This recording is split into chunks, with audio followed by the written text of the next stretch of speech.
Ooh, you make her live. Hey guys, MasakoX here. The last couple of parts have indeed been pretty heavy for the vast majority of you out there. All of this coming from a story which had started off so straightforward and forward-thinking, something with quite a bright future from something that was so narrow. Dragon Ball minus, it had provided us a flickering note of wonderment despite its utter devastation of the mythos of the show's bad boy Bardock. From it, we got the likes of Gine. Finally, after decades of mystery, we finally knew who Goku's mother was, and it went some way to explaining the good nature within Kakarot that was brought to the fore with his trademark head bump. Despite this though, Gine still went down with Planet Vegeta, but she remained in our hearts, and now thanks to the story, she was now able to stick around for much longer than in the original, and finally be able to reach out further than she ever did, and recognize that she was a lot stronger than she thought she was. That, and also get a chance to have some time with her son as a grown man. The strongest mama has done her part, and will continue to do so in this next chapter of the adventure of what might happen had she gone to Earth with her son instead of succumbing to the inconvenience of a planet exploding. This story is something that a lot of you have grown to love. The Raditz adventure may be my most well known amongst the fandom, but this one is the series of events which allows me to explore more emotional depths than what is possible in most Dragon Ball stories. You know, Toriyama could be a bit tone deaf with that. She had been the weakest Saiyan in her social group, fallen from the heights of Bardock's brigade and pigeonholed into menial jobs. Now though, she had realised her true value, and yet she didn't really like it that much. It's very un-Saiyan-like. She didn't know what to do. She wanted peace, yet she wanted to do her part for her new home.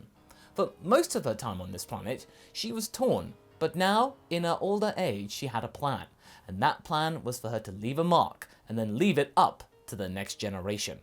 What do I mean exactly? Well, I mean, if you were here for the last two parts that came out in quick succession, you'll understand.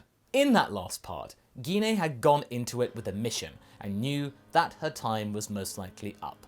She was either going to call it a day after this battle, or, if the Cell Games was the last thing she would ever experience of the living realm, she would go out and eat that figurative horse. She was in a sort of daze. She had become some sort of husk, very out of character, like she was kind of resigned to something.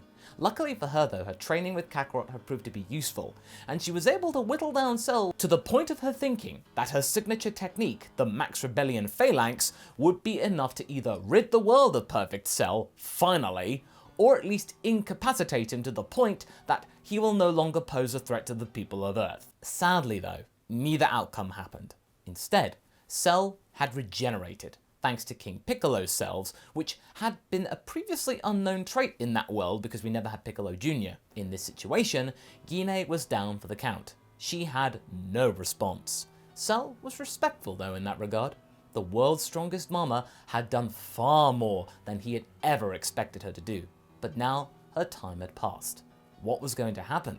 Well, let's get back to it. Our story continues with Gine crying silently and her face covered in injuries. Cell, who had been through a lot, looked almost in mint condition, albeit with some shortness of breath after regenerating from just a torso. I mean, that does take a lot out of you. Gine was on the ground, also gasping for breath in between her anguished tears. Cell closes his eyes and raises his hand, about to blast the mother away, like it was some sort of duty, not really getting any enjoyment out of this. The air around them begins to fizz and spark, the aura of Cell beginning to formulate a projectile, ready to do its deed of ridding Earth of Gine's physical form. This is the end for you, Saiyan. This has been a rather momentous experience. I thank you. It's been fun. Gine gets up to her feet and presses her head next to the ball of energy, almost accepting her fate. Everybody is transfixed with fear, and even Cell is caught for a loop. He doesn't know what to say or do, but somebody else does. Cell is sent flying and out of his own ring. Cell was eliminated from his own Cell Games, from a ring out. Who had come to Gine's aid? Was it Kakarot? Was it Raditz? No, it was Vegeta. The mother, out of sheer astonishment, collapses back to the ground again, beginning to cough and splutter, having ceased to be breathing, realizing her fate, thinking no point, but this took the wind out of her. The prince, not looking at her, speaks. You have made your point. No low-class warrior would have done what you have just done. I am proud to call you a Saiyan. Now rest. I will take it from here. Gine coughs and looks up to Vegeta. And if you think that she's going to be grateful about this, then she got another thing coming, as does the prince. I don't need your pity. I have made peace with my fate. Now what? I get to live for a few minutes more whilst that monster tears us all apart. If what you're looking for is thanks, nothing you can say or do will ever make up for the pain you have caused me and my family. Go stroke your own ego. I don't care. With that, Gine stumbles her way to the edge of the ring, jumps out, and into the arms of her son. Vegeta is left furious. However, instead of taking it out on the ungrateful cow, he instead has to aim it at the raging Bugman. Despite being eliminated by his own rules, Cell gets back into the ring. I think he's done playing by the rules. Jimmy Firecracker is stating that, oh no, he's done an illegal move! But Cell is paying no attention to these jabbering words. In an explosion of anger, a chunk of the stadium is vaporized, and Cell walks out from the Dust Bowl and flames towards the prince. You shouldn't have done that, Vegeta. I grew weary of that wench's stalling tactics. It's time for me to do what she couldn't, and remove every last ounce of your being from my sight. Cell looks not only unimpressed, but also disgusted. I take no joy from fighting you. What? Exclaims the prince. You are nothing. Gine stepped up despite knowing her efforts would be for naught. She is more of a Saiyan than you will ever be.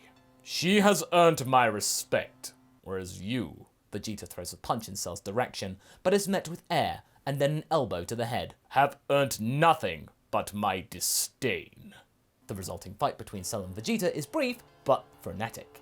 If you think it's going to be a walk in the park, then think again. Thanks to Vegeta having nothing to do but train in his effective isolation for quite a long time, he had managed to break through the barrier of Super Saiyan Grade 3 and reach the same full power Super Saiyan level that Kakarot, Gine and Gohan had done. This was no easy road to victory for Cell, but neither was it a turning point for our heroes. Vegeta isn't going to win.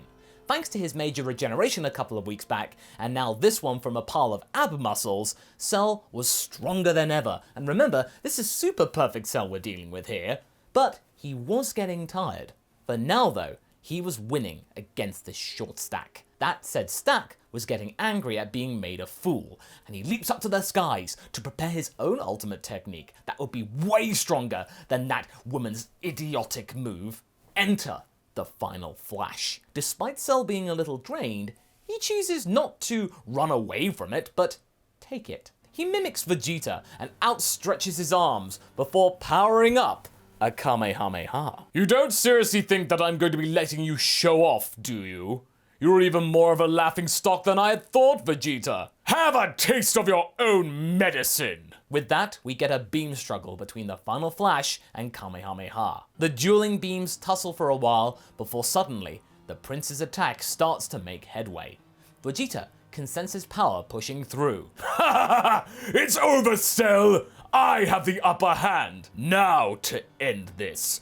Ha! The final flash bursts again and breaks through the ki of Cell and envelops him. With that, the entire stadium is destroyed, and the camera that was transmitting the games to the world is broken. The Earth is now dark. Minutes pass, and Vegeta thinks he has the win. He powers down and cannot sense Cell's energy.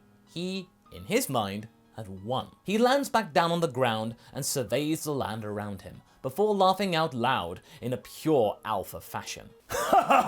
Was that it? What a joke.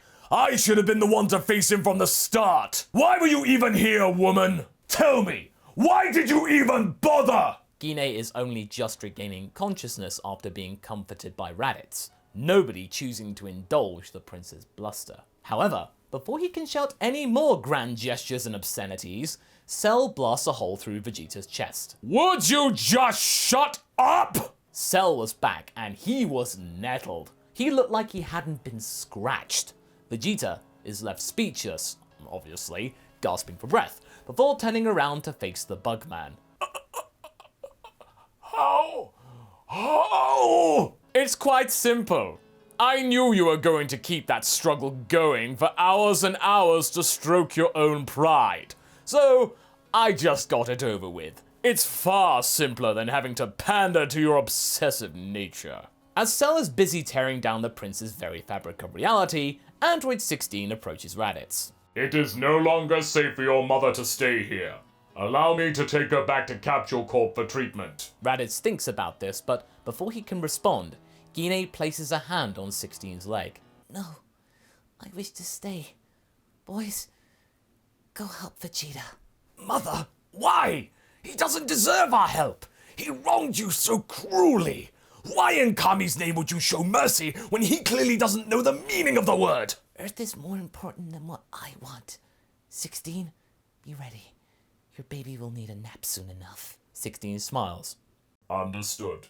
As Cell prepares to tear more holes in Vegeta, the Saiyan disappears from view. Cell is looking around for answers, and then sees Raditz in the distance, carrying the crippled prince, and then pulling a face. Ha ha! Finders keepers! Before disappearing again. With Cell scrambling to find out what happened, he is then met with 2 punches to the gut from a newly instant transmitted pair, Kakarot and Gohan. They were both powered up too, and looking focused. If you think that Kakarot's going to be throwing him a sensu bean to have a good fight, you don't do that if you mess with Gine. Oh no, you don't remember what happened with Frieza. Now distracted by these two, Raditz returns to 16's side with Vegeta and delivers his charge to the Brobot. There! Now get him out of here! He's caused enough trouble to last a lifetime! Let's hope said lifetime indeed lasts a good long life. Very well. I shall carry this objective out. Good luck, Saiyans. With that, 16 takes Vegeta back to Capsule Corp, undetected by Cell thanks to his robotic makeup and the fact that Vegeta's barely putting out any energy. Raditz watches the pair disappear from view, not exactly happy with the prince getting an early bath. Count your lucky stars, Prince. If it were up to me, then it's probably best you never know. Raditz resumes caring for his mother, but then deciding to transmit them both to a point further away from the action for their safety. As they settle down a good distance away, Gine opens her eyes and can see 2 golden auras fighting Cell, and she smiles. Go make your mama proud, boys. The action cuts back to Cell, and he is now facing a tough time of it. Losing energy fast, he is having difficulty keeping up with Kakarot and Gohan. How is this possible? I'm supposed to be the perfect being! How are you weaklings doing this? Gohan is the one to pipe up this time. It's obvious. Your showboating has proven to be your undoing. In other words, you shouldn't have let Vegeta blast you to bits. Kakarot nods and powers up again, before another flurry of blows is descended upon Cell. The Bugman has had enough. He flies backwards and charges up another Kamehameha, this one much bigger than the previous. Gine's eyes widen and she looks fearful. He's serious this time. What? What do you mean, Mother? Raditz, I need you to do something. She then tells Raditz what he needs to do, and he takes it in, not sure what to expect. The Kamehameha from Cell is met by a father-son Kamehameha, and the giant blasts dominate the scene. Almost everything is dwarfed by this colossal ball of energy. Cell is irate beyond belief. How is this for showboating? When I am through with you, there will be nothing left of this pitiful world. I am perfect! Perfection personified! Cell has clearly got a screw loose. Kakarot and Gohan hunker down and give it their all. Gohan going so far at one point that his hair flashes backwards for a second, spikier than usual, before resuming its regular Super Saiyan shape. Kakarot noticed this, and he knew that his son was giving his all and knocking on the door of a potential future power. Cell is getting desperate. Whatever he's doing isn't getting anywhere. But then he remembers. Gine went all out against him, and that got results, so maybe instead of waiting for them to tire out, yes, one last blaze of glory, just like Gine did. That'll do it. That'll be enough to end these two, and then afterwards, the other two will be easy pickings. A blast of power surges forward, and is enough to catch Kakarot and Gohan napping, and almost overwhelms them. In that instant, the planet sharply intakes a breath. Is it over? No. In that moment, Raditz and Gine transmit to their family's side. Raditz? Mom? You seriously think we would let you hog the limelight? Think again, bro. Boys, let's show them what the Sun family can really do. All three of her progeny nod before she and Raditz power up their own Kamehameha, using every last ounce of strength they have got going. With this sudden burst of power, it's now Cell who is overwhelmed, and he can feel the intense heat of the Son Kamehameha wash over him and his body disintegrating. He cannot come back from this. Like Gine did earlier, he closes his eyes and accepts his fate. Well done, Son Gine. Seconds later, the beams shrink until the natural light of the sun resumes its influence, and the Son family take in the scene. There is no trace of Cell left, not one single iota. They are naturally cautious, and Kakarot chooses now to shout out to the heavens. King Kai, is it over? Is Cell truly gone? There is a pause before King Kai jovially responds. Yeah, that's a go there, buddy. You wipe the floor with him. The four then collapse to the floor, laughing out of sheer relief. After catching their breath, Raditz transmits the four of them back to Capsule Corp and arrive at the same time 16 does, carrying the unconscious Vegeta. I take it that you being here means that Cell is no longer alive. Gohan gives 16 a thumbs up. Excellent. Today is a joyous day. Gine also gives 16 a thumbs up before falling over. Yeah, somebody get her a sensory beam, please. Several days pass, and the gang are all fully recovered from their ordeal. Gine is back at Mount Paozu cooking up a storm, with Grandpa Gohan fully embracing this routine that she had grown to love. Now with Cell gone, she can now rest and live out the rest of her days with this sage old man by her side. There is a knock on the door, though. It's Raditz, accompanied by Launch. Launch is carrying a suitcase. What's with the luggage, Launch? Are you two moving in together? Oh my goodness! Oh my, things are happening so fast! Gine is misty-eyed at the thought of her eldest perhaps marrying this woman. Having a granddaughter, maybe? Oh, she'd love a granddaughter. She pictured this moment ever since Raditz returned. Well, not exactly. That's why I'm here. I have something to tell you, Mother. Can it wait until after dinner? Raditz can smell the food and mulls this over. Do you even need to ask? It turns out that Raditz is planning to leave, and Launch was going to go with him. Do you really have to go? Why can't you settle down and start a family here? Surely you're tired of wandering around space after all this time. Like father, like son, I'm afraid. I've got the itch to explore again. I've been in one place too long.